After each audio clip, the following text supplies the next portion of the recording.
हाथों से बताएं। हरे कृष्णा हरे कृष्णा हरे कृष्णा कृष्ण कृष्ण हरे हरे हरे राम राम राम हरे हरे। जय राधा माधव कुंज बिहारी जय राधा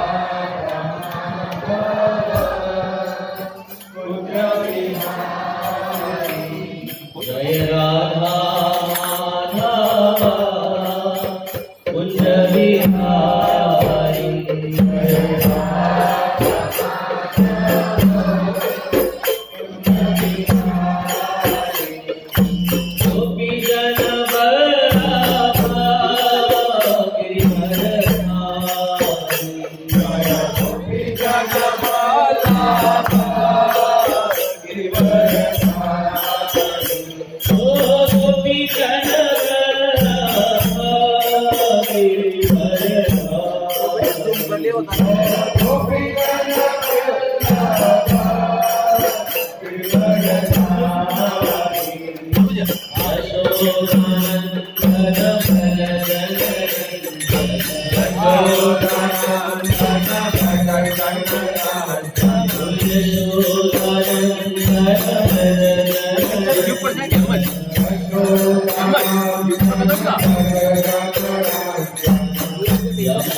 ओम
नमो भगवते वासुदेवाय। ओम नमो भगवते वासुदेवाय। ओम नमो भगवते वासुदेवाय। ओम नमो भगवते वासुदेवाय। ओम नमो भगवते वासुदेवाय। भगवते वासुदेवाय। नारायणं नमस्कृत्यं नारायणं नमस्कृत्यं नरं चैव नरोत्तमं देवीं सरस्वतीं व्यासं देवीं सरस्वतीं व्यासं ततो जयमुदीरये नष्टप्रायेषु भद्रेषु नष्टप्रायेषु भद्रेषु नित्यं भागवत सेवया नित्यं भागवत सेवया भगवती उत्तम श्लोके भगवते उत्तम श्लोके भक्तिर्भवती नयस्थति भक्तिर्भवति नयस्थति। ॐ ज्ञानतिमिरन्धस्य ज्ञानञ्जनशलाकया चक्षुरुन्मिलितं येन तस्मै श्रीगुरुवे नमः। श्रीचैतन्यमनोभीष्टं स्थापितं येन भूतले स्वयं रूपा कदामयं ददाति स्वपदान्तिकम्। वन्देऽहं श्रीगुरो श्रीयुतपदकमलं श्रीगुरोन् वैष्णवांश्च श्रीरूपं साग्रजातं सहगण रघुनाथान्वितं तं सजीवम् साद्वैतं सावधूतं परिजनसहितं कृष्णचैतन्यदेवम् श्रीराधा कृष्णपादान् सहगण ललिता श्रीविशाखान्वितांश्च। नमो ॐ विष्णुपादाय कृष्णपृष्ठाय भूतले श्रीमते भक्तिवेदान्त स्वामीति नामिने। नमस्ते सरस्वते देवे गौरवाणी प्रचारिणे निर्विशेष शून्यवादी पाश्चात्य देशगामिने। वाञ्छाकल्पतरुभ्यश्च कृपा सिन्धुभ्यैव च पतितानां पावनेभ्यो वैष्णवेभ्यो नमो नमः। हे कृष्ण करुणा सिन्धु दीनबन्धो जगत्पते गोपेश गोपिकान्त राधाकान्त नमोऽस्तुते। तप्त काञ्चन गौराङ्गी श्रीराधे वृन्दावनेश्वरी वृषभानुसुते देवी प्रणमामि हरि। जय श्री कृष्ण चैतन्य प्रभु नित्यानंद श्री अद्वैत गदाधर शिवासादि श्री गौर भक्तवृंद। हरे कृष्णा कृष्णा कृष्णा हरे हरे, हरे राम राम राम हरे हरे। हरे बोल।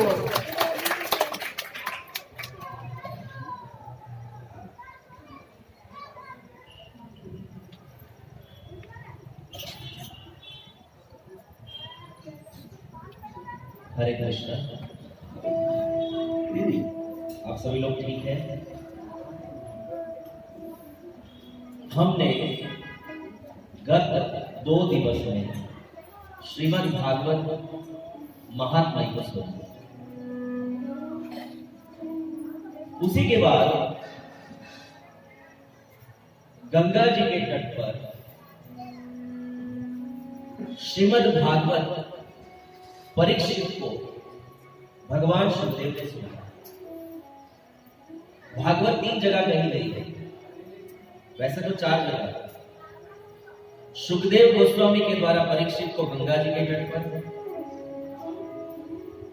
शौनकादि ऋषियों को सुध गोस्वामी के द्वारा नैमिषारण्य, तुंगभद्रा नदी के तट पर गोकर्ण जी के द्वारा धंधुकारी और पूरे नगरवासी बात करो। हरे कृष्ण। और हरिद्वार में सनत कुमारों के द्वारा भगवान नारद। तो ये 4 भागवत प्रसिद्ध भागवत हुई। कौन कौन सी? गंगा जी के तट पर सुखदेव परीक्षित संवाद, तुंगभद्रा नदी के तट पर गोकर्ण जी और धंधुकारी संवाद, नैमिषारण्य में शुद्ध शौनकादि संवाद, और हरिद्वार में सनत कुमार और नारद जी का संवाद। ये 4 भागवत कहीं सुनाई गई है, और एक भागवत कही है, और भी एक भागवत की रचना हुई, भागवत कही गई है, वो है मैत्रेय जी के द्वारा विदुर जी को भागवत। क्योंकि भागवत में काफी स्कंद में मैत्रेय और विदुर संवाद है। तो मैत्रेय जी जो भगवान के बड़े प्रेमी भक्त है, मैत्रेय जी और विदुर जी को तो आप जानते हैं। दुर्योधन को मेवा त्यागो साध विदुर गर लाई सबसे ऊंची प्रेम।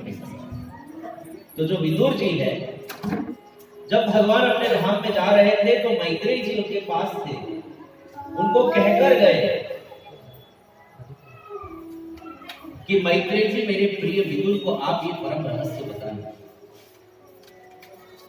और मैत्रेय जी का यमुना जी के तट पर मिलन हुआ है विदुर जी के साथ, और वहीं पर उन्होंने भागवत की कथा सुनी। तो प्रथम स्कंद, द्वितीय स्कंद, तृतीय स्कंद, चतुर्थ स्कंद और पंचम स्कंद।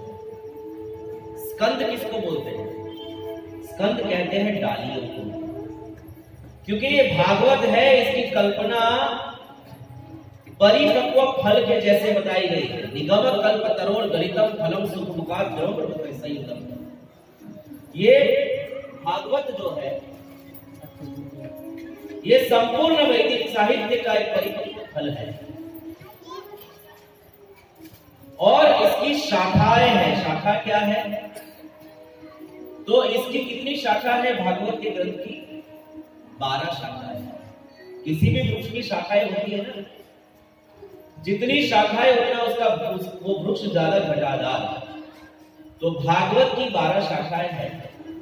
प्रथम स्कंद, द्वितीय स्कंद, तृतीय, चतुर्थ, पंचम। तो प्रथम स्कंद में भगवान की कुछ लीलाओं का वर्णन, परीक्षित के जन्म का वर्णन, भीष्म जी की स्तुति है, कुंती महारानी की स्तुति और भगवान का घर का वर्णन। द्वितीय स्कंद में भी कुछ अंश में लीलाएं हैं, और किस प्रकार सर्जन हुआ, ब्रह्मा जी कैसे भगवान के नाभि से प्रकट हुए और उनको कैसे सब ज्ञान हुआ, इसकी चर्चा है।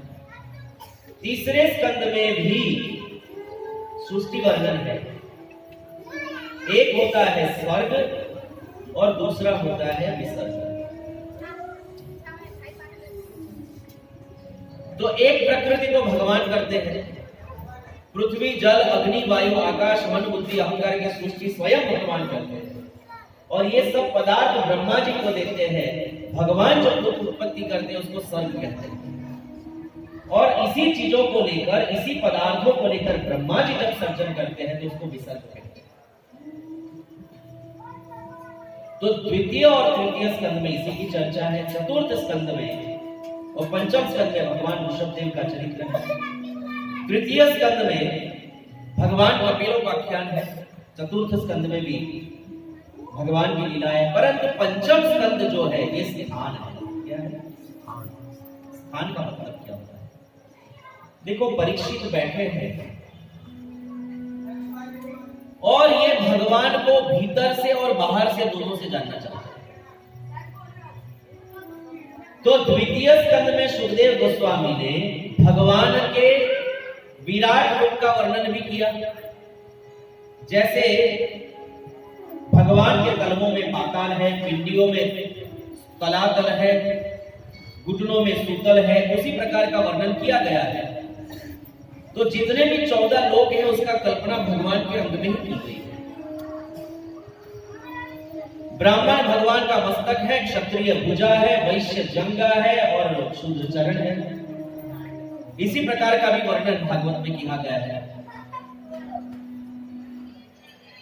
तो ये हो गया भगवान का विश्वरूप वर्णन।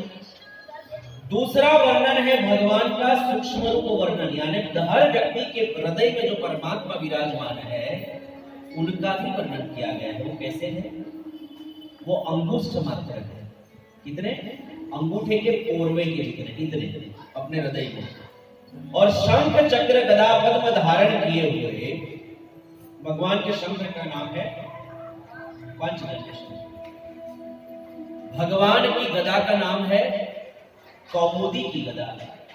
भगवान के चक्र का नाम है सुदर्शन चक्र और भगवान के कमल का नाम है लीला कमल।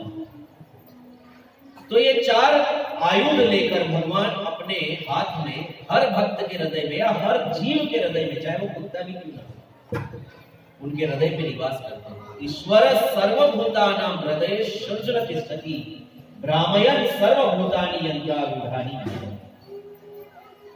तो परीक्षित चाहते थे कि भगवान का जो सूक्ष्म रूप है हृदय में उसको तो अपने सुंदर वर्णन किया। पीतांबरधारी है, सुंदर मुकुट कंकण बाजूबंद पहनते हैं, कमर पर सुंदर सोने की गर्दनी है घुंघरू वाली, और ठाकुर जी के चरणों में बहुत सुंदर नुपुर है और भक्त का मन भी ठाकुर जी मोहते हैं। बहुत सुंदर स्वरूप का वर्णन किया गया है। फिर उन्होंने प्रश्न किया कि मैं इस ब्रह्मांड की रचना को जानना चाहता हूं। मित्रों ध्यान से सुनना, अभी तक सो कॉल्ड साइंटिस्ट, जिसको हम विज्ञान और वैज्ञानिक कहते हैं, वो अभी तक पूरी की पूरी पृथ्वी को ही नहीं देख पाए।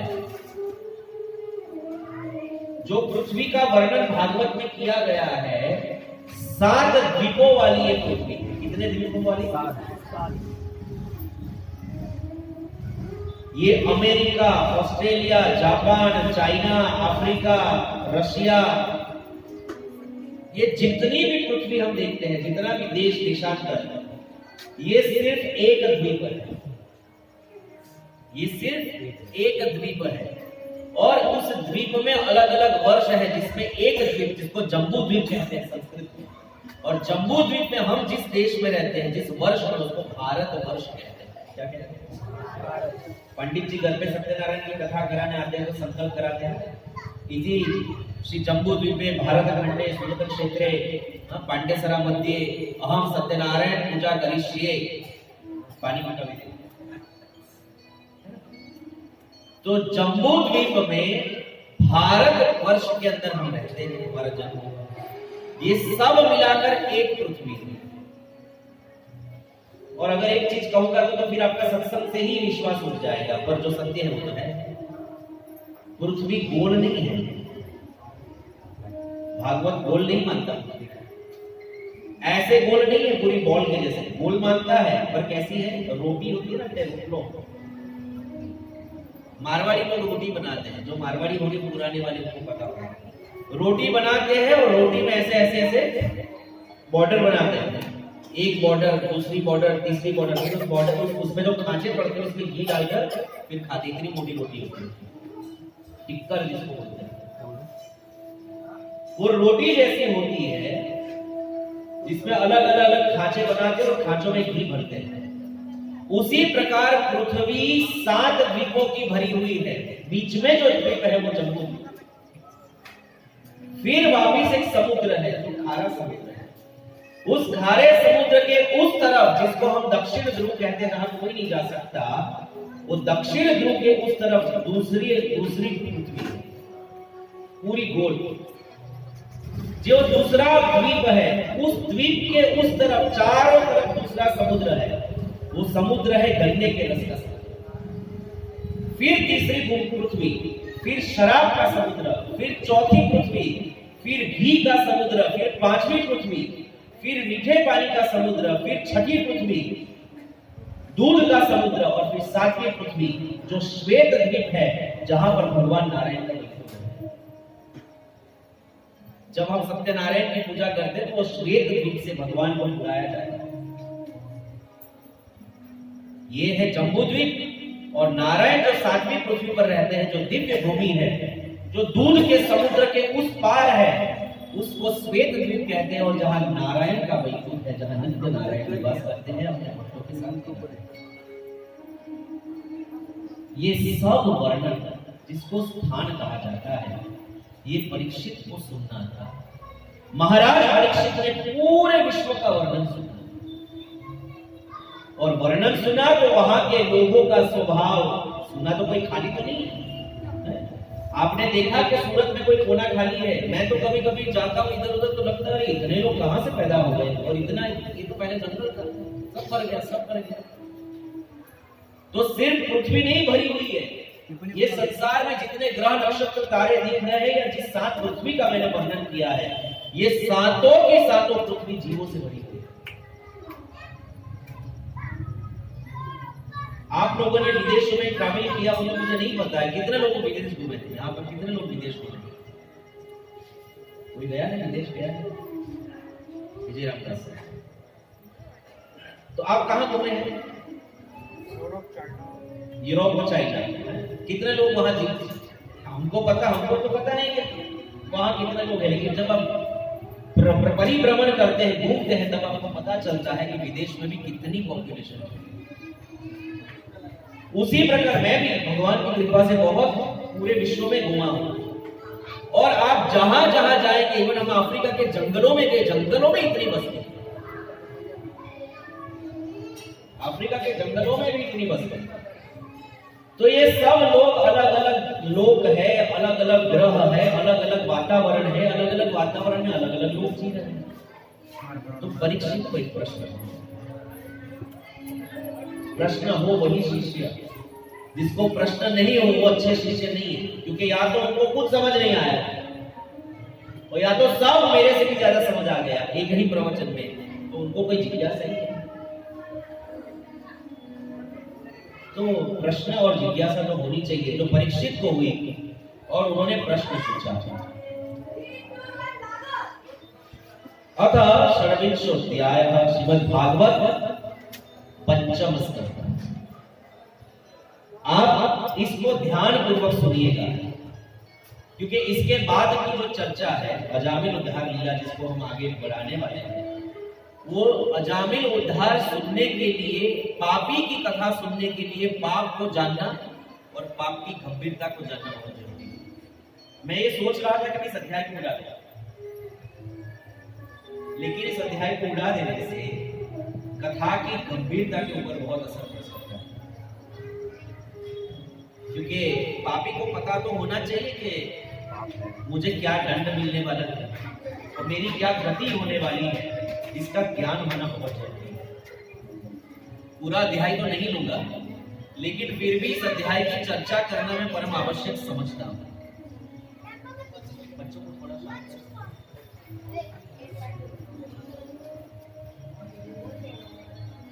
उनको समझा के दिखा दीजिए। तो राजा परीक्षित ने पूछा, हे महर्षि, लोगों को जो ये ऊंची नीची गतियां प्राप्त होती है उनमें इतनी विभिन्नता क्यों है? कोई तो है स्वर्ग जा रहा है और कोई गधा कुत्ता बन रहा है, यहां पृथ्वी में भी कोई राजा बन रहा है और कोई नौकर बन रहा है, कोई तो पानी में तैर रहा है, नीच योनियों में घूम रहा है, कोई वृक्ष आदि योनियों में, कोई स्थावर में है, कोई जंगल में है, और कोई तो सीधा नरक में ही जाता है। तो इस संसार में, इस अलग अलग लोक में अलग अलग लोगों की इतनी विभिन्न गतियां कैसे होती है? जिज्ञासा होनी चाहिए, और ये जिज्ञासा हमें भी होनी चाहिए, क्योंकि ये सब गति हमारी भी होती है। वो कभी स्वर्ग उठाए, कभी नरक डुबाए, राजदंड ये न चेन नदी च डुबाए। चैतन्य महाप्रभु चैतन्य चरितामृत में लिखा गया है, कभी स्वर्ग उठाए, कभी आपके कर्म तो आपको स्वर्ग में उठा देते हैं, और कभी नरक के डुबाए। ये तो कैसा है कि जैसे राजदंड मिलता है, कभी कभी राजा किसी को दंड देता है, क्या क्या दंड देता है? मारना नहीं है, अगर उससे कुछ उगलवाना है या उसको सीधा करना है तो उसको नदी में ले जाते हैं, बीचों बीच भंवर में, उसकी चोटी पकड़ लेते हैं, उसको पानी में पूरा का पूरा डाल देते हैं यहां तक, और जब वो मरने लगे तो उसको फिर बाहर निकालते हैं, उसको 1 सेकंड देते हैं सांस लेने के लिए, फिर उसको वापस अंदर डालते हैं। उसी प्रकार हमें स्वर्ग में भेजा जाता है कुछ वर्षों के लिए। हमको लगता है वाह क्या सुख है, देखो अप्सराएं नाच रही है, जवान जवान, और इतना सूरा पानी अमृत पान करने को मिल रहा है। लेकिन अगर 100 वर्ष स्वर्ग मिलेगा तो करोड़ों वर्ष नरक मिलेगा, क्योंकि एक एक पाप के लिए लाखों लाखों वर्ष तक नरक में भोगना पड़ता है पाप, एक पाप के लिए। तो ये वैसा ही राजदंड ये न चेन, 1 सेकंड के लिए बाहर निकाला, उसको लगा हाश मैं बच गया, देखो कितना आनंद आ रहा है, तेज सी ठंडी ठंडी हवा चल रही है, और जैसे ही सांस अच्छे से लेगा वापस उसको अंदर डाल दिया। तो परीक्षित ने पूछा कि लोगों के जो ये ऊंची नीची गतियां प्राप्त होती है उनमें इतनी विभिन्नता क्या है? तो सुखदेव जी ने कहा, राजन, कर्म करने वाले पुरुष सात्विक, राजस और तामस 3 प्रकार के होते हैं, तथा उनकी श्रद्धाओं में भी भेद रहता है। कर्म करने वाला मनुष्य, पशु को कर्मफल नहीं है, पर पशु गलत काम भी नहीं करता कि उसको कर्मफल है। कभी आपने कभी ऐसा कोई दृश्य देखा कि भाई गाय चर रही है, चरते चरते अंडे की डाली पर गई और वो जो उसने अंडे की बछड़े फेंके थे उसको खाने लगी? देखा कभी? और कभी आपने ये देखा कि शेर जंगल में भूखा मर रहा है, तो किसी ने खेती की है गेहूं की, तो जाकर वहीं मुंह मारने लगा गेहूं खाने लगा।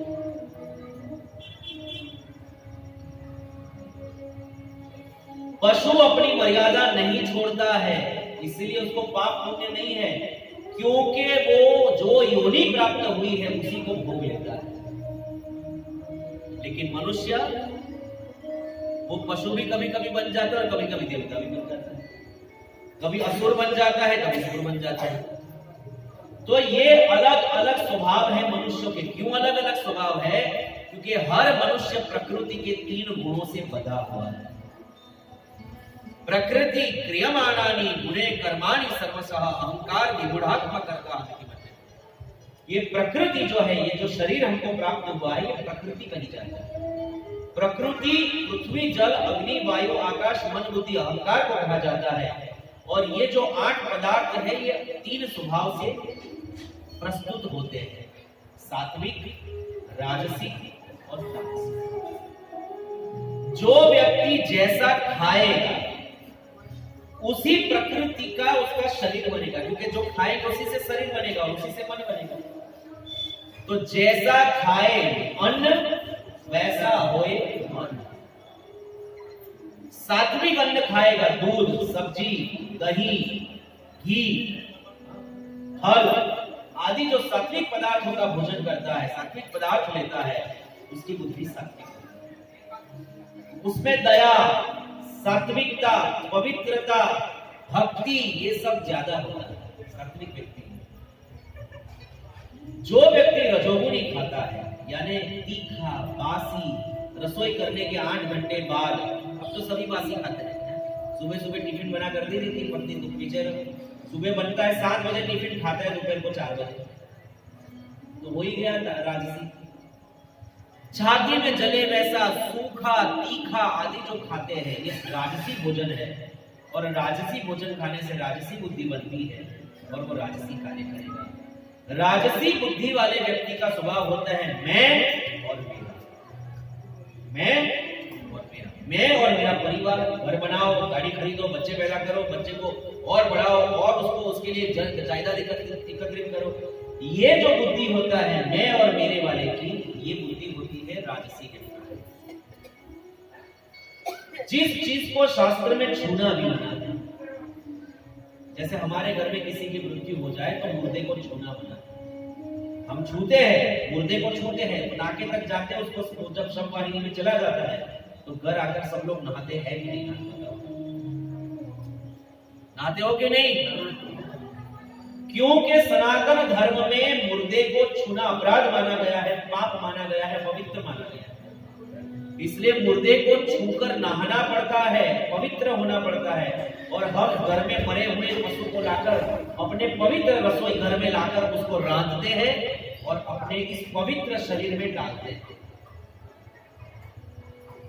तो ऐसा जो कार्य करेगा या ऐसा अस्पृश्य खाएगा जिसमें बाल है, नाखून है, मांस है, खून है, हड्डी है, मल है, मूत्र है। आप पशु लाते हो तो उसका मल मूत्र भी तो अंदर होगा ही होगा, तो आप तो वो भी खाते हो, क्योंकि कोई 100% तो साफ नहीं कर,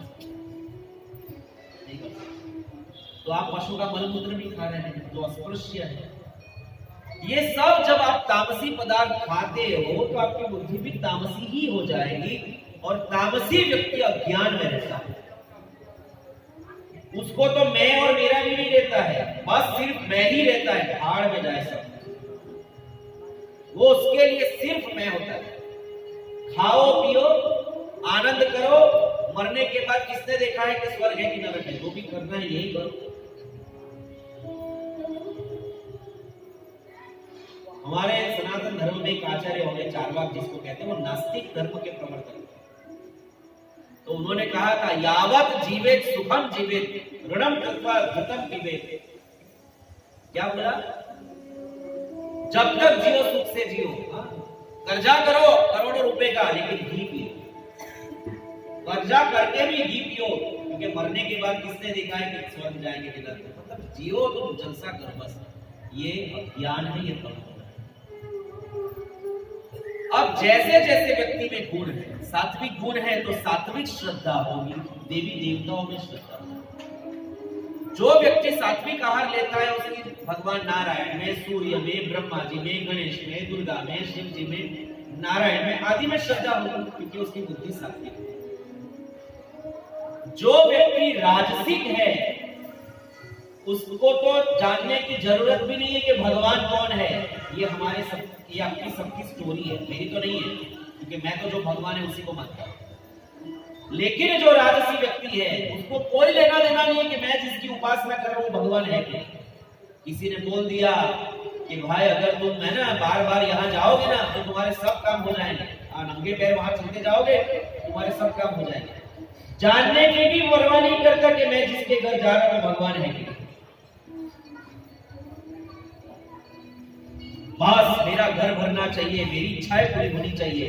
भगवत गीता में कहते हैं भगवान कि जो मूर्ख व्यक्ति मुझे छोड़कर दूसरों की शरण में जाता है उसकी वहां से भी इच्छा जो पूरी होती है वो भी मैं ही करता। भगवत गीता में भगवान कहते हैं। लोग पत्थर को पूजते हैं, ऐसे कोने में पड़े हुए पत्थर को अपने अपने कुल देवता को मानकर, तो पत्थर देता है कोई चीज। जो कण में परमात्मा है श्री कृष्ण, वो जान जाते हैं कि इसकी श्रद्धा इस पत्थर में है। चलो कोई बात नहीं, नास्तिक तो नहीं है, कहीं तो श्रद्धा कर रहा है, तो उस पत्थर के द्वारा उस व्यक्ति की इच्छा भगवान पूरी करते हैं। और उसको लगता है देखो पत्थर में कितनी श्रद्धा है, और वो पत्थर पूछता रहता है लेकिन परमात्मा की तरफ देखता है, और ऐसे ही उसके जन्मों जन्म बीत जाता है। ये है रजोगुणी व्यक्ति के लक्षण। वो मनुष्य तक को पूछ डालता है। अरे भाई जिसका जन्म हुआ हमारे जैसा, जो बूढ़ा हो रहा है, जो कब्र में जा रहा है, जो मर रहा है, वो भगवान कैसे हो गया? भगवान जन्म मृत्यु से रहित है। भय प्रकट कृपाला दीन दयाला कौशल्या हितकारी। भगवान प्रकट होते हैं। देवकी के कारावास में जब श्री कृष्ण प्रकट हुए तो वो कोई देवकी के गर्भ से पैदा नहीं हुए जैसे आपकी प्रसूति होती है माता जी। वे शंख, इसको बंद कर दो भाई, मेरे को बोला नहीं जा रहा है, सीधा नाक में जा रहा है। भगवान प्रकट हुए कैसे? शंख चक्र गदा और कमल लेकर। विजन भी ब्लर हो रहा है बिकॉज़ ऑफ शंख चक्र गदा कमल लेकर नारायण के रूप में प्रकट हुए। माता देवकी ने हाथ जोड़कर कहा, अरे मैंने तो बेटा मांगा था, बाप कहां से आ गया? तो भगवान ने कहा, ठीक है मैं आता हूं। मैं फिर बालक बनकर भगवान को हाथ में प्रकट हुए। वही नारायण बालक बन गए हाथ में। तो जिसका जन्म है, जिसमें बुढ़ापा आ रहा है, जो मर रहा है, जो कब्र में जा रहा है, जो स्मशान में जा रहा है, वो भगवान कैसे होंगे? लेकिन राजसी व्यक्ति मैं और मेरे में इतना अंधा हो जाता है कि वो परवाह नहीं करता कि मैं जिसकी उपासना कर रहा हूं वो भगवान है कि नहीं। पूछता ही रहता है। और तामसी लोगों की तो बात ही क्या करें। वो तो अपनी इंद्रिय तृप्ति के लिए किसी भी हद तक जा सकते हैं। वो तो किसी की बलि भी चढ़ा सकते हैं और खून भी पी सकते हैं और मांस भी खा सकते हैं। क्यों? मेरा काम है। टीवी में लिखा हुआ था, आप जब सीरियल देखते तो नीचे हमारो करे लोग कोई तोड़ी ना सके, स्वतंत्र छुटकारो, प्रेमी पंखीडाओनो मेरा। ये जो होता है ना, ये मैली विद्या, ब्लैक मैजिक। और लोग इतने पागल होते हैं ऐसी चीजों के पीछे क्योंकि वो तमोगुणी व्यक्ति होते हैं। उसको सिर्फ अपने ही मतलब से दूसरे का जो होना है वो हो जाए और वो फिर ऐसी उपासना का आश्रय है। तो भगवत गीता में भगवान ने कहा, ऊर्ध्व गच्छन्ति सत्त्वस्ता। जो सात्विक लोग हैं, जो देवी देवताओं के उपासक हैं, देवी देवताओं में जिनकी श्रद्धा है, जो शुद्ध हृदय वाले हैं, ऊर्ध्व गच्छन्ति, वो ऊपर के लोगों में जाते हैं। मध्य तिष्ठन्ति राजसा। अरे जो मनुष्यों को ही पूज रहे हैं तो वो तो मनुष्य के लोक में ही पैदा होंगे। और जगन्य गुण वृत्तिस्था दो गच्छन्ति तामसा। जो तामसी वृत्ति वाले भूत पिशाच आदि को पूजते हैं वो तो फिर भूत प्रेत पिशाच ही बनेंगे। जो मैली विद्या करता है, ब्लैक मैजिक करता है, उसकी मृत्यु बड़ी भयंकर होती है। जो भी वो करता है ब्लैक मैजिक, वो अंत में घूम घाम के उसी के ऊपर वापस आता है। काली विद्या करने वाले की मृत्यु बड़ी भयंकर होती है। या तो वो पागल होकर मर जाता है या उसमें कीड़े पड़ जाते हैं। या तो वो पागल होकर मरता है या तो अपमृत्यु मरता है या तो सुसाइड कर देता है या तो उसके शरीर में कीड़े पड़ जाते हैं। ये अपमृत्यु जो मैली विद्या करते हैं उनका ये परिणाम होता है। तो परीक्षित पूछ रहे, राजन, सुखदेव जी ने कहा, राजन, कर्म करने वाले पुरुष सात्विक, राजस और तामस 3 प्रकार के होते हैं तथा उनकी श्रद्धाओं में भी भेद रहता है। इस प्रकार स्वभाव और श्रद्धा के भेद से उनके कर्मों की गतियां भी भिन्न भिन्न होती है और न्यूनाधिक रूप में ये सभी गतियां सभी कर्ताओं को प्राप्त होती है। तो ये मत समझिए कि सात्विक जो करता है सत्वगुणी व्यक्ति वो तो स्वर्ग में ही जाएगा। ना, वो कुछ ना कुछ पाप तो करेगा। ऐसा कोई व्यक्ति नहीं है जो सिर्फ और सिर्फ पुण्य करेगा और ऐसा कोई व्यक्ति नहीं है जो सिर्फ और सिर्फ पाप करेगा। महान में महान पुण्यात्मा भी कोई ना कोई पाप तो कर ही बैठता है और महान में महान पापी भी कोई ना कोई पुण्य का काम तो। यानी ये जो स्वर्ग की गति है, ये मध्य लोग यानी पृथ्वी आदि लोगों की गति है या नरक आदि लोगों की या पशु योनि की गति है, ये सबको कभी ना कभी तो प्राप्त होगी। कभी जल्दी, कभी बाद में, कभी ज्यादा समय के लिए, कभी कम समय के लिए, लेकिन प्राप्त तो सबको ये गतियां कम या ज्यादा होती ही।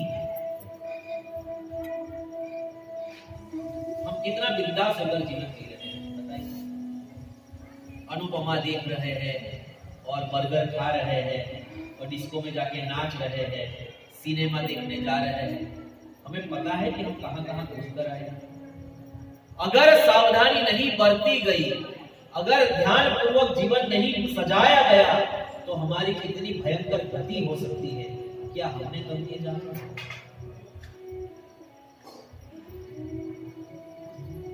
इसी प्रकार निषिद्ध कर्म और पाप करने वाले को भी उनकी श्रद्धा की असमानता के कारण समान फल नहीं मिलता। अतः अनादि अविद्या के वशीभूत होकर कामना पूर्वक किए हुए उन निषिद्ध कर्मों के परिणाम में जो हजारों तरह की नारक की गतियां होती है, उनका विस्तार से मैं वर्णन करता हूं। मतलब स्वर्ग की बात को छोड़ ही दो, व्यक्ति इतना पाप कर लेता है कि उसको गति उसकी नरक में ही होती है। वो जो विभिन्न प्रकार के नरक है उसकी मैं चर्चा करूंगा। अब मैं नरक की चर्चा करूंगा, क्योंकि अभी तक सबकी चर्चा हो गई। स्वर्ग की हो गई, जनलोक की, तपलोक की, महरलोक की, ब्रह्मलोक, ब्रह्मा जी के लोक तक की चर्चा हो गई। नीचे तल, वितल, सुतल, तलातल, पाताल, रसातल तक की चर्चा हो गई, जिसमें नाग रहते हैं बड़े बड़े, ये सब चर्चा हो गई। एक नरक की चर्चा बाकी थी, तो सुखदेव जी कहते हैं आपने उसकी चर्चा करें। तब राजा परीक्षित ने पूछा, भगवान आप जिनका वर्णन करना चाहते हैं वे नरक इसी पृथ्वी के कोई देश विशेष है अथवा त्रिलोकी से बाहर या इसी के भीतर किसी जगह? बहुत सुंदर प्रश्न, और ये प्रश्न हम सबको होना भी चाहिए कि नरक पृथ्वी पर ही कोई जगह है जहां पर, जैसे पृथ्वी पर कोई कोई देश है जो नरक से भी बदतर है।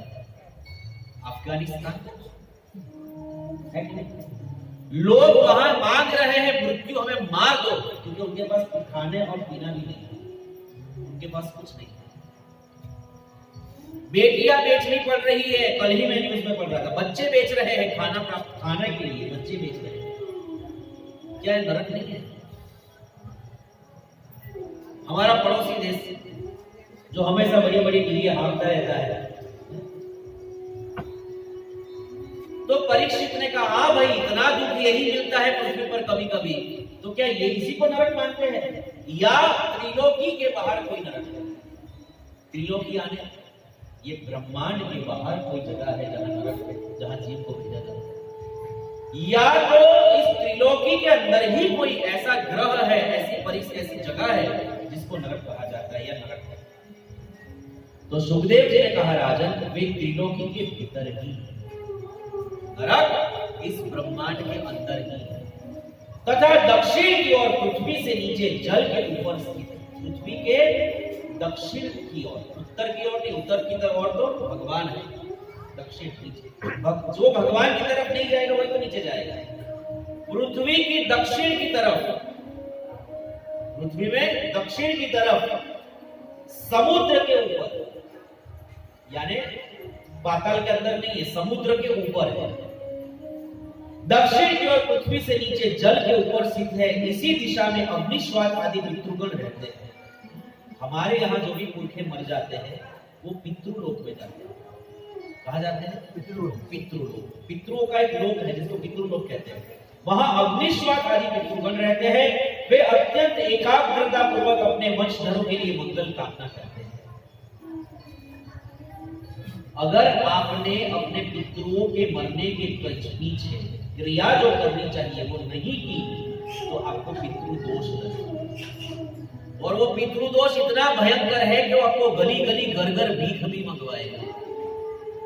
एक समय खाने के लिए, चाय पीने के लिए आपको लोगों के सामने हाथ फैलाना पड़ेगा। ये हालत कर देते हैं, पागल कर देते हैं तुम्हारा दिमाग, और अंत में तुमको मरने पर भी मजबूर कर देते हैं पितृ। ये पितृदोष इतना भयंकर है। तो अगर कोई बच्चा पैदा ऐसा हो जाए जो भक्ति भाव वाला हो तो पितृ प्रसन्न हो जाते हैं। अगर घर में कोई बाप हो या माता हो या बेटा हो या बेटी, अगर कोई भी एक व्यक्ति भजन करने वाला घर में पैदा हो जाए तो कहते हैं ना, भगवान नरसिंह देव ने प्रहलाद को कहा है कि प्रहलाद जी ने कहा प्रभु आपने मेरे पिता को मार दिया तो मेरे पिता का उद्धार कैसे होगा? प्रहलाद जी अपने पिता के लिए चिंता कर रहे हैं भगवान के सामने, नरसिंह देव के सामने। तो नरसिंह देव प्रहलाद से कहते हैं कि बेटा तूने तो मुझे तार दिया, क्योंकि तेरे जैसा बच्चा अगर कुल में पैदा हो जाए तो 21 पीढ़ी तर जाती है, मातृ पक्ष की साथ, पितृ पक्ष की साथ और ससुर पक्ष की साथ। तो तुम्हारे बाप की पीढ़ी में 5वां तो मैं ही आता हूं, क्योंकि मेरा बेटा मेरा बेटा ब्रह्मा जी का बेटा भूल गया, उनका बेटा कश्यप, और कश्यप का बेटा तुम्हारा बाप, उनका बेटा तुम। मतलब तुम्हारी पीढ़ी में ही मैं आ गया और मैं तर गया तुम्हारा जन्म होते। मैं अपने आप को कृत्य मान रहा हूं, भगवान ये कह रहे हैं। तो 7 पीढ़ियां तर जाती है, पितृ प्रसन्न हो जाते हैं। और अगर एक नालायक बच्चा पैदा हो जाए जो ऐसी चर्चा कभी करे, अरे ये महिला पक्षी लोहा गांव गया अपने हूं लेवा देवा यहाँ બધું મૂકીને ગયા जलसा करो, कहीं करवानी जरूरत है, तो उसके पितर लोग उसको श्राप देते हैं। पहले तो उसकी उतनी उन्नति करवाते हैं, बहुत उन्नति करवाते हैं, और फिर उसकी इतनी अवनति करवाते हैं जिसकी कोई। तो अत्यंत एकाग्रता पूर्वक पृथ्वी से नीचे इसी दिशा में अग्निश्वास आदि पितृगण रहते हैं। वे अत्यंत एकाग्रता पूर्वक अपने वंशधरों के लिए मंगल कामना किया जाता है। इस नरक लोक में सूर्य के पुत्र पितृराज भगवान यम अपने सेवकों के सहित रहते हैं। कहां रहते हैं? देखो, मरने के बाद सबसे पहले जाते हैं नरक की ऑफिस में। पितृलोक जो है वो नरक की ऑफिस है। वहां जाकर उसका हिसाब किताब होता है कि वो स्वर्ग जाएगा कि नरक जाएगा, और उसके बाद अगर स्वर्ग जाना होगा तो वो स्वर्ग जाएगा, और अगर नरक जाना हुआ, अगर मरने के बाद यहाँ पर उनके बच्चों ने अगर सत्कर्म किए, बड़े बड़े अच्छे काम किए, कुआ बावड़ी अगर बनवा दिए, लोगों के पूर्त आदि काम किए, वो स्वर्ग जाएगा। और अगर इसके बाद मरने के बाद बच्चों ने सोचा कि कुछ करने की जरूरत नहीं है, वो तो जाएगा ही जाएगा नरक में, और कितने पुरुष हो उसके पहले जो मरे वो सबको लेकर नरक में।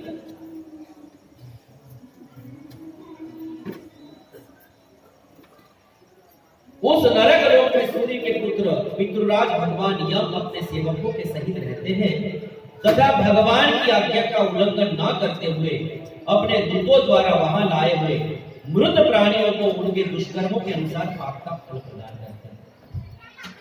और ये फल बड़े भयंकर होते हैं। परीक्षित, सुनिए ध्यान से, परीक्षित, कोई लोग नरकों की संख्या 21 बताते हैं।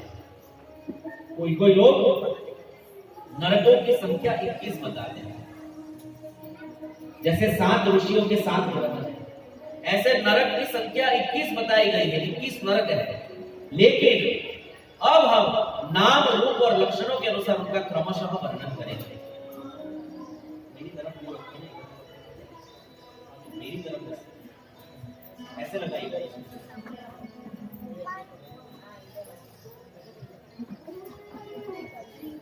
हरे कृष्णा कृष्णा कृष्णा हरे हरे, हरे राम राम राम हरे हरे, हरे कृष्णा कृष्ण कृष्ण हरे हरे, हरे राम राम राम हरे हरे, कृष्णा कृष्ण कृष्ण हरे। श्री सिद्धेश्वर गौर प्रभु की जय। माता जी आइए।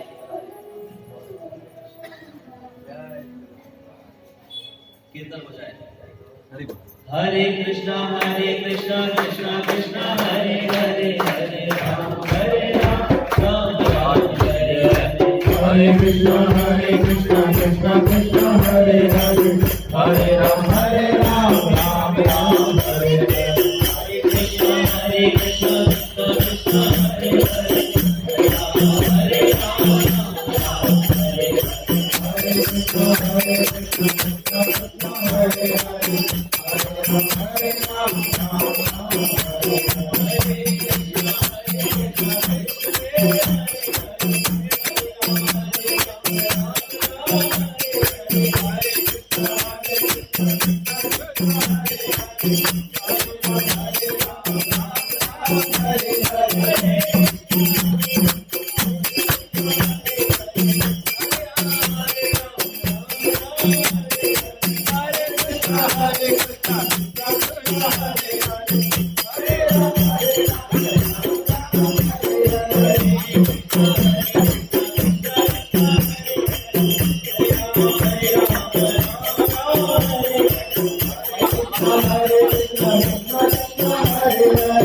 हरे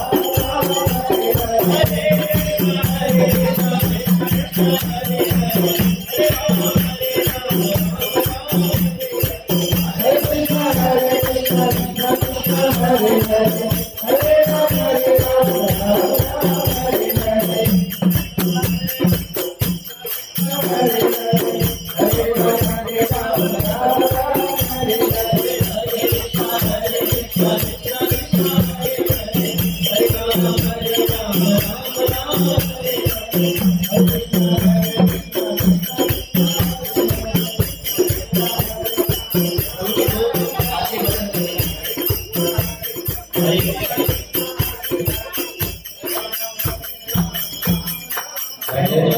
तो मैं प्रभु जी के इंट्रोडक्शन कराता हूँ। ये हमारे सिद्धेश्वर गौर प्रभु है, मेरे बहुत ही सीनियर है और मेरे पूजनीय है। मेरी दृष्टता है कि मैं यहाँ ऊपर बैठा हूँ और प्रभु जी नीचे है। चाहिए तो ऐसा था कि प्रभु जी यहाँ बैठे और मैं नीचे। मैं उनका दास हूँ, उनके शिष्य जैसा हूँ और उनकी ही कृपा से यहाँ बैठा हूँ। वो मुझे आशीर्वाद से अनुग्रहित करे और मुझे यहाँ बैठकर भागवत कथा करने की शक्ति प्रदान करे। हरे कृष्णा कृष्णा कृष्णा हरे हरे, हरे राम राम राम हरे हरे। प्रभुपाद की जय। बहुत बहुत धन्यवाद। मुझे ऐसा लग रहा है कि मुझे यहाँ बैठना चाहिए, कथा सुनना चाहिए और कुछ भक्ति ग्रहण करना चाहिए।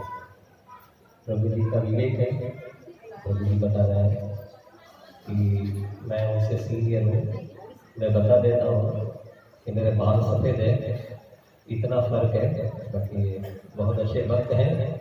और मैं ये कहना चाहता हूँ कि हमारा जो मनुष्य जीवन है, हम बहुत गंभीरता से कभी उस पर हम दृष्टिपात नहीं किया है। तो भक्त लोग जब आते हैं तो हमें मौका देते हैं कि हमारा जो जीवन बह रहा है उसमें हम किस प्रकार से अभी मोड़ दें ताकि हमारा जीवन ये विफल ना हो लेकिन सफल हो। और ये तब भगवान बार बार देते हैं, भक्त लोग बार बार देते हैं, इसलिए हम उसको बहुत साधारण ले लेते हैं। लेकिन ये बहुमूल्य जीवन जो है वो समय से बना है और समय अगर हमारा चला गया तो हमारे हाथ खाली हो जाएंगे। वैसे सब लोग यहाँ खाली हाथ लेके जाते हैं, लेकिन अगर किसी ने भगवान का नाम स्मरण कर लिया, भगवान को प्राप्त करने के लिए जो हमें जीवन मिला है उसका हमने कुछ श्रवण कर लिया और उस पर हमने कदम रखना चालू कर दिया तो निसंदेह हम जरूर तरक्की करेंगे। और एक बात और है कि आप भौतिक जगत के अंदर भी जब भी आप कोई विशिष्ट शिक्षाएं प्राप्त करते हैं तो हम उसके एक्सपर्ट के पास जाते हैं ना। आपको अगर मैथमेटिक्स सीखना है तो मैथमेटिक्स के टीचर के पास जाते हैं। कोई भी आप ले लो, संगीत सीखना है तो संगीत के शिक्षक के पास जाएंगे, नृत्य कला है तो नृत्य कला के गुरु के पास जाते हैं। तो आध्यात्मिकता तो बहुत ही गंभीर विषय है और उसमें हमें चयन करना है कि हमें किससे आध्यात्मिक शिक्षा प्राप्त करनी है। अगर हम उसमें छोड़ देंगे, हम सारी चीज़ों के लिए शिक्षक रखेंगे लेकिन आध्यात्मिक उन्नति के लिए हम टीवी पर निर्भर हो जाएंगे, अखबार पर निर्भर हो जाएंगे, अपने आप पर निर्भर हो जाएंगे। हम कोई बोनाफाइड गुरु शिष्य परंपरा के प्रतिनिधि के पास हम श्रवण नहीं करेंगे, शिक्षा प्राप्त नहीं करेंगे तो हम इधर उधर भटक जाएंगे, हमारा जीवन विफल हो जाएगा। ये मौका है और मेरा अनुग्रह, मेरा आग्रह है कि ऐसी कथा, ऐसा सत्संग नित्य आप लोग करें। और हमारे ब्रह्मतीर्थ प्रभु बहुत ही नवयुवान हैं और बहुत सालों से भक्ति में लगे हैं और गुरु परंपरा के प्रतिनिधि हैं, तो उनकी शिक्षा आपको मिलती है, वो जरूर ग्रहण करें, हरिनाम का आश्रय लें और लंबे समय तक अगर आप अभ्यास करेंगे तो निसंदेह हमारे जीवन में बहुत बड़ा बदलाव आएगा और हमारा आध्यात्मिक उन्नति निसंदेह हम कर पाएंगे। बहुत बहुत धन्यवाद। मैंने अगर विक्षेप किया है तो क्षमा चाहता हूँ, हम लोग भी आशीर्वाद दें। बोलो हरे कृष्णा कृष्णा कृष्णा हरे हरे, हरे राम राम राम हरे हरे। नहीं किया तो आपने तो आकर हमारी कथा को सर्टिफाइड किया है। वैष्णवों के आने से भगवान अति प्रसन्न होते हैं और आज हमें लग रहा है कि हमारे इस छोटे से प्रयास से मुझे प्रसन्न है। धन्यवाद। जय श्री प्रभुपाद। हरे कृष्ण।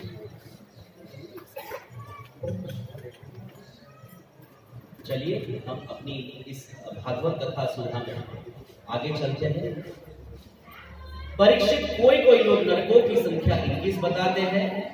अब हम नाम, रूप और लक्षणों के अनुसार उनका क्रमशः वर्णन करते हैं।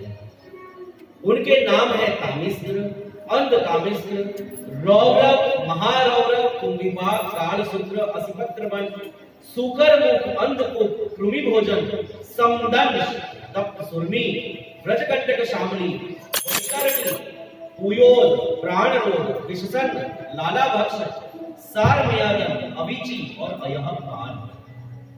इनके सिवाय क्षारकर्दन, रक्षोगण भोजन, शूलग्रोध, दंडशूल, अवट निरोधन, पर्यावर्तन और शुचिमुख, ये 7 और मिलाकर कुल 28 तरह तरह की आत्मा भोगने के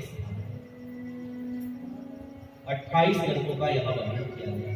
मैं 28 के विषय में तो नहीं बोल रहा हूं, लेकिन कुछ की चर्चा करना बहुत जरूरी है। जो पुरुष दूसरों के घर, संतान अथवा स्त्रियों का हरण करता है, दूसरों के धन, दूसरों की संतान और दूसरों की स्त्रियों की हरण करता है, आजकल तो यही चल रहा है। हमें हमेशा दूसरे का धन चाहिए और दूसरे की स्त्री चाहिए।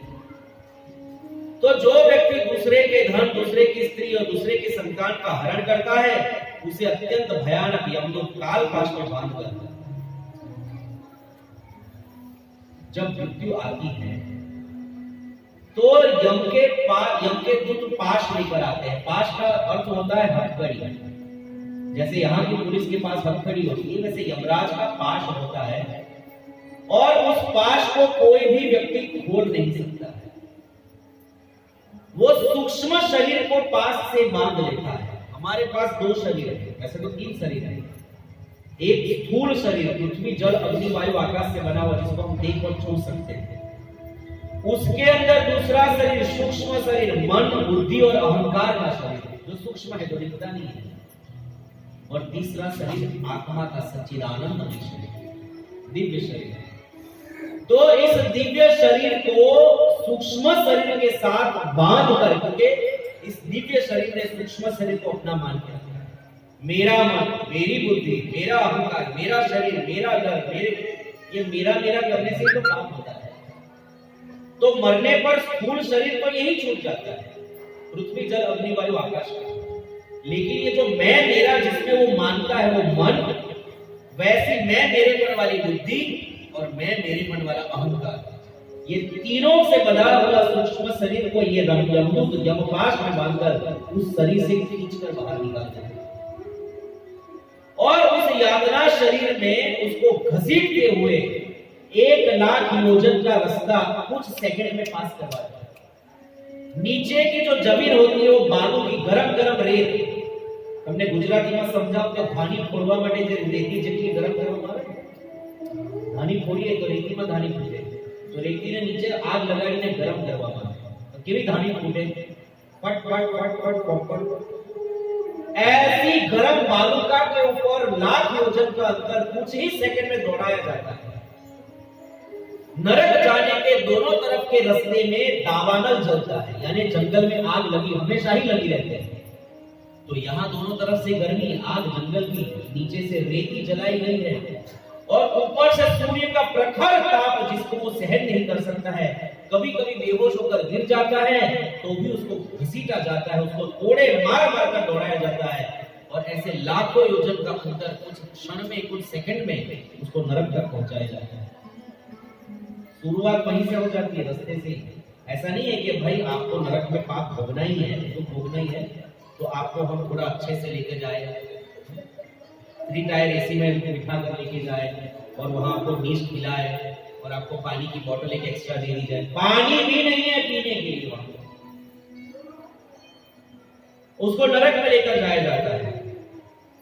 और अत्यंत भयानक यमदूत, कितने यमदूत आते हैं? हमेशा पापियों को पकड़ने के लिए 3 यमदूत आते हैं, 3 हमेशा, कम से कम 3 आते हैं। और जो बहुत जबरदस्त पापी हो उसको पकड़ने के लिए तो यमराज जी स्वयं आते हैं, भैंसे पर अपने हाथ से पास से बांधकर भैंसे पर बिठा कर लेकर जाते हैं यमराज जी। तो जो पुरुष अपने दूसरों के धन, संतान और स्त्रियों को हरण करता है, उसे अत्यंत भयानक यमदूत कालपाश में बांधकर बलात् तामिस्र नरक में गिरा देते हैं। उस अंधकारमय नरक में उसे अन्न जल न देना, डंडे लगाना और भय दिखलाना आदि अनेक प्रकार के उपायों से पीड़ित किया जाता है। जो मनुष्य इस लोक में माता पिता ब्राह्मण और वेद से विरोध करता है, माता पिता को गाली बकता है, ब्राह्मणों को गाली बकता है, बहुत, मैंने तो अपनी आंखों से ऐसे बहुत पापियों को देखा, जबकि उनके पाप का बखान भी नहीं करना चाहिए, नहीं तो उसका दंड भी हमें मिलता है। पापियों की निंदा करना ये भी पाप है, क्योंकि वो पापी जो भी पाप कर चुका है, अगर आप उसकी चर्चा करते हो तो वो जो पाप करने का फल है वो आधा आपको लगता है।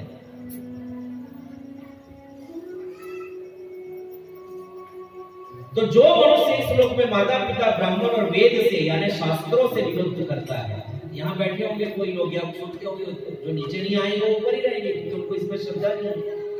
तो मन में सो है जाने कोने लेखों से अब भाई वही नहीं, कई मानवान हुई, इसको कहते हैं वेद से विरोध, शास्त्र से विरोध।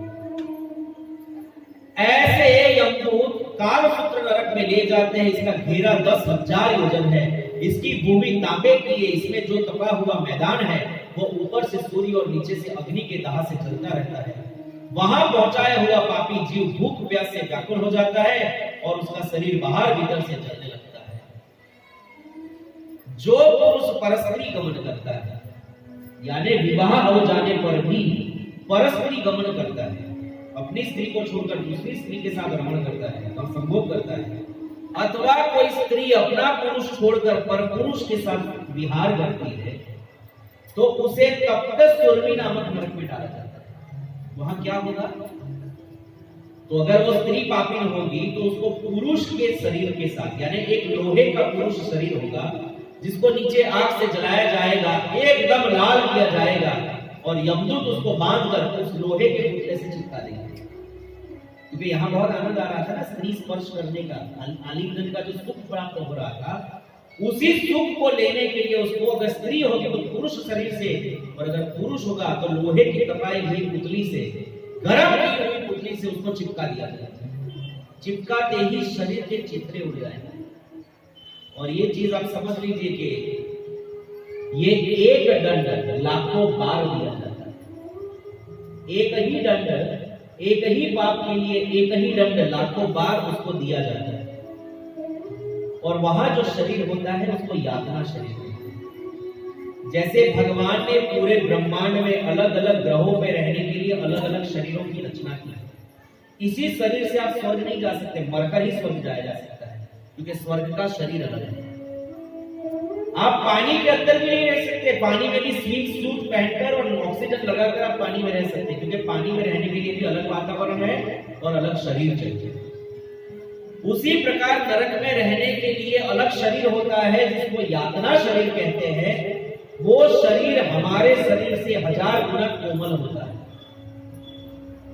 यहां अगर एक कांटा चुभाया जाए तो जो पीड़ा होती है वहां वो पीड़ा 1000 गुना ज्यादा होती है। एक तमाचा यहां लगाया जाए तो जो पीड़ा होती है वहां वो पीड़ा 1000 गुना ज्यादा होती है। और वो शरीर एक बार अगर उसके चित्रे उड़ जाए तो वो वापिस अपने आप ही जुड़ जाता है और जुड़कर वापिस उसको वही यातना मिलनी शुरू हो जाती है। ये एक एक यातना लाखों लाखों बार मिलती है। जो पुरुष यहाँ पर निर्दोष पशुओं को काट कर खाता है, रांधता है, चबाता है, उसको कुंभीपाक नाम के नरक में डाला जाता है। वो बड़ा बड़ा नरक, बड़ी बड़ी वहां कढ़ाई होती है तेल की, और उस तेल को वहां उबाला जाता है। उस तेल में, उबाले हुए तेल में उसको जीता जी ही उसको तला जाता है और आधा जाता है। वो चित्कार करता है बचाओ बचाओ करके, लेकिन कोई उसकी सुनता नहीं। अगर थोड़ा भी बाहर निकलने की कोशिश करता है तो डंडा मारकर उसको वापस तेल के उस कढ़ाई में डाल दिया जाता है। ये लाखों वर्षों तक उसको ये यातना प्राप्त होती है। अगर कोई शराब पीता है यहाँ पर तो उसको अयहपान नाम के नरक में डाल दिया जाता है। अयह का अर्थ होता है लोहा। क्या किया जाएगा? अगर यहाँ शराब पिएगा बड़े आनंद से तो नरक में यमदूत लेकर जाएंगे। प्रभुपाद ने चित्र बनाया है, कल होगा तो मैं चित्र लेकर आऊंगा। यमदूत ऐसे मुंह फाड़ते हैं, 2 यमदूत पीछे हाथ पकड़ लेते हैं, 2 पैर पकड़ लेते हैं, और एक यमदूत ऐसे करके चिमटे से मुंह खोलता है।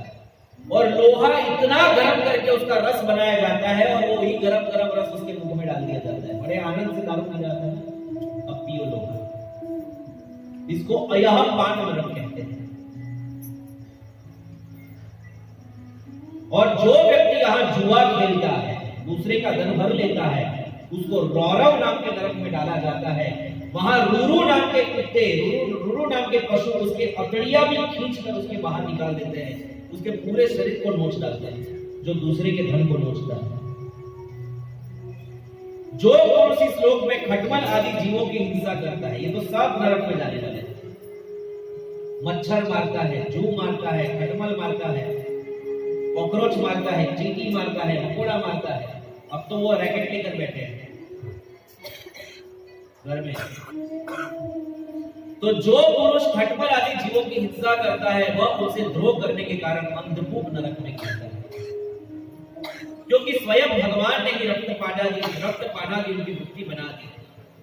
भगवान ने उनकी वृत्ति बना दी है खून पीना। उनको तो पता नहीं कि मैं इसका खून पी रहा हूं तो इसको पीड़ा हो रही है, लेकिन हमें तो पता है कि हमें कोई तमाचा मारता है तो हमें कितनी पीड़ा होगी। इसको मैं मसल दूंगा 1 सेकंड में, उसको कितनी पीड़ा होगी। ये ज्ञान मनुष्य को है कि नहीं है? इतना ज्ञान होते हुए भी जब वो ऐसे निर्दोष जीवों की हिंसा करता है तो उसे अंधकूप नरक में डाल दिया जाता है। और जिन जिन जीवों को उसने मारा था, जितनों को, वो सब जाकर वहां पर उसकी नींद हराम कर देते हैं। हर तरफ से उसको डसते हैं और उसको 1 सेकंड के लिए चैन नहीं मिलता, ना उसको नींद मिलती है ना आराम मिलता है। इस प्रकार 28 नरकों का वर्णन है। आप श्रीमद् भागवत खुद पढ़कर, क्योंकि इसकी चर्चा करना, मैं इतनी चर्चा करना भी नहीं चाहता हूं। तो परीक्षित को कह रहे सुखदेव गोस्वामी कि इसका वर्णन मैंने तुम्हें सुना दिया। परमात्मा भगवान का उपनिषदों में वर्णित निर्गुण स्वरूप यद्यपि मन बुद्धि की पहुंच के बाहर है, तो भी जो पुरुष इस स्थूल रूप का वर्णन आदर पूर्वक पढ़ता, सुनता या सुनाता है, उसकी बुद्धि श्रद्धा और भक्ति के कारण शुद्ध हो जाती है और वह उस स्थूल रूप का भी अनुभव कर सकता है। जो इस विश्व रूप को या नरकों के वर्णन को या स्वर्ग आदि लोगों के वर्णन को ध्यानपूर्वक सुनता या सुनाता है, उसका हृदय शुद्ध हो जाता है और उसकी भगवान में श्रद्धा हो जाती है। ब्राह्मण को चाहिए, संत को चाहिए, यति को चाहिए कि भगवान के स्थूल और सूक्ष्म दोनों प्रकार के रूपों का श्रवण करके पहले स्थूल रूप में चित्त को लगाए। भक्त को चाहिए कि पहले स्थूल रूप में मन को लगाए। स्थूल रूप यानी ये पूरा संसार है। जल का स्वाद भगवान है, अग्नि की उष्णता भगवान है, स्वर्ग लोक तो भगवान का मस्तक है, स्वर्ग लोक तो भगवान का मस्तक है, तलातल तो भगवान की पिंडलियां है, अग्नि तो भगवान का मुख है, ब्राह्मण तो भगवान का मस्तक है। इस प्रकार जो स्थूल रूप में भगवान का दर्शन करता है, उसी प्रकार भगवान की बुद्धि, उसकी बुद्धि भगवान के स्थूल रूप में लग जाती है और फिर धीरे धीरे वहां से बुद्धि हटाकर अपने हृदय में बैठे हुए परमात्मा में धीरे धीरे मन लगाने का प्रयास करना चाहिए। परीक्षित, मैंने तुमसे पृथ्वी और उसके अंतर्गत द्वीप, वर्ष, नदी, पर्वत, आकाश, समुद्र, पाताल, दिशा, नरक, ज्योतिर्गण और लोकों की स्थिति का वर्णन कर दिया। पूरे ब्रह्मांड का वर्णन सुखदेव गोस्वामी ने कर दिया नाप के साथ। अभी तक तो वैज्ञानिक लोग पूरी पृथ्वी को नहीं नाप पाए। सुखदेव गोस्वामी ने पृथ्वी कितनी लंबी चौड़ी है, सातों द्वीप के बीच में कितना अंतर है, पृथ्वी से स्वर्ग कितना ऊपर है और स्वर्ग से ब्रह्मा जी का लोक कितना ऊपर है, पृथ्वी से सूर्य कितना दूर है, वो सब गिनकर बता दिया, सब बता दिया। यही भगवान का अति अद्भुत स्थूल रूप है। ये जो पूरा ब्रह्मांड है ना, ये भगवान का ही पूरा स्थूल, उनका ही पूरा शरीर है, जो समस्त जीव समुदाय का आश्रय है। हम सब भगवान के अंदर ही।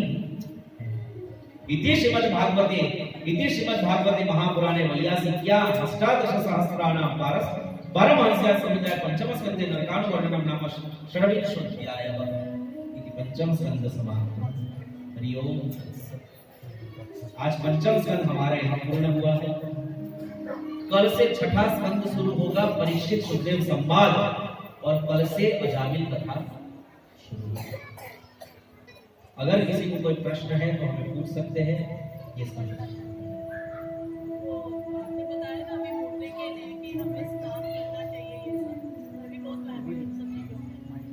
पिछली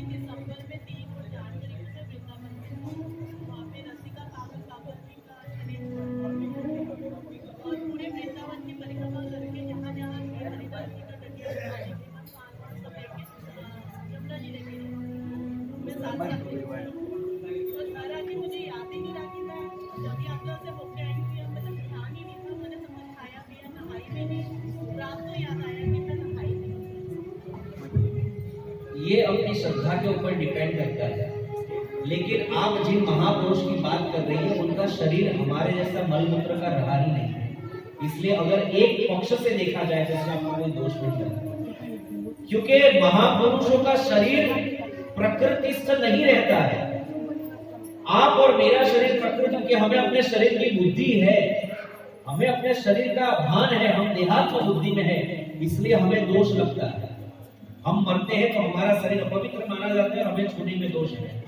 पर जो महापुरुषों को शरीर का ही भान नहीं है, भजन करते करते जिसका शरीर ही दिव्य हो चुका है, वो मरे क्या और जिंदा क्या, वो दोनों परिस्थिति में उनका शरीर दिव्य है। इसलिए उस पक्ष से देखा जाए तो आपको कोई दोष नहीं, सीधी सी बात है। हाँ प्रभु जी, आप कुछ पूछ रहे हैं, आगे आ जाइए।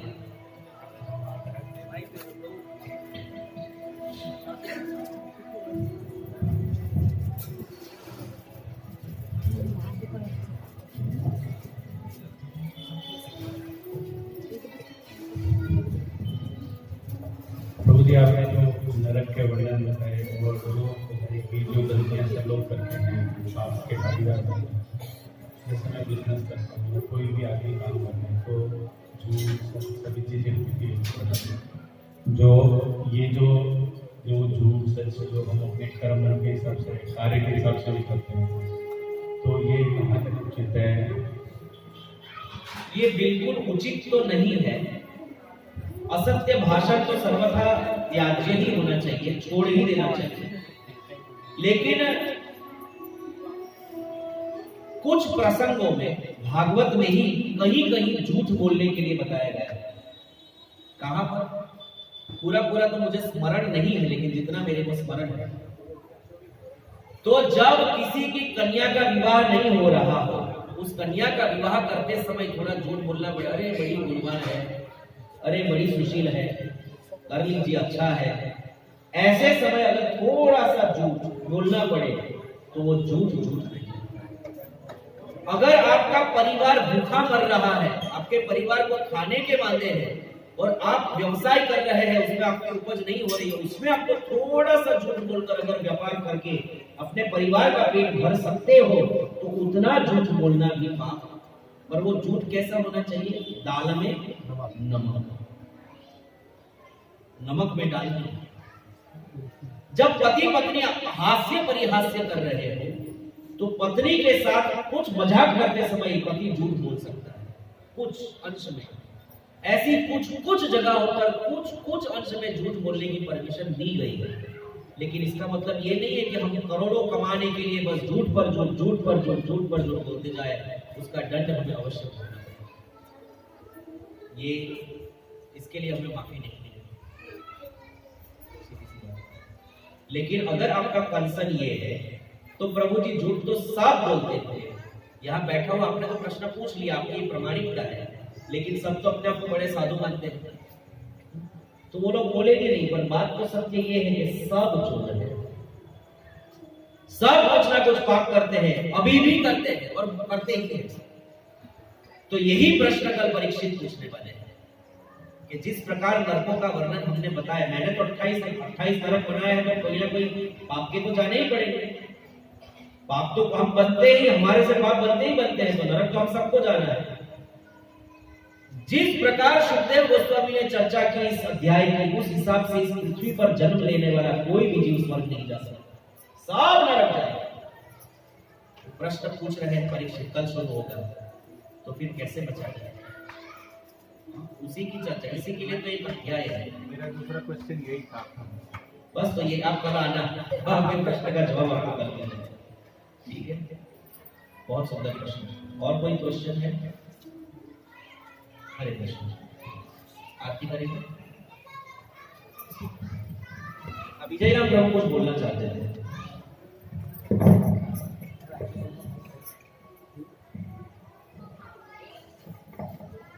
हरे कृष्ण कृष्ण कृष्ण हरे हरे, हरे राम राम राम हरे। तो आज हमें 3 दिन हो गए यहाँ पर मिलते हुए। तो सत्संग का जो मेन मुख्य जो उसका पर्पस होता है, साधु संत तो होता ही है, पर एक विधि है जिसमें श्रोता वाचक कृष्ण को साक्षी रखकर संबंध स्थापित करते हैं। तो जब रामायण तो त्रेता युग में हुई थी, पर उसका लाइव टेलीकास्ट शिव जी और पार्वती जी सचमुच को देख रहे थे, और शिव जी कैलाश पर्वत से सीधा जाते थे दक्षिण में काकभूषण जी के पास रामायण सुनने के लिए, क्योंकि उनकी उस वाचक में आस्था थी कि वो जो बोल रहे हैं वो भगवान के बारे में बोल रहे हैं। पर उतनी आस्था पार्वती जी की नहीं थी, क्योंकि जब भी शिव जी जाते थे काकभूषण जी के पास उनको दंडवत प्रणाम करते थे। तो पार्वती जी सोचती थी कि मेरा पति तो भगवान है,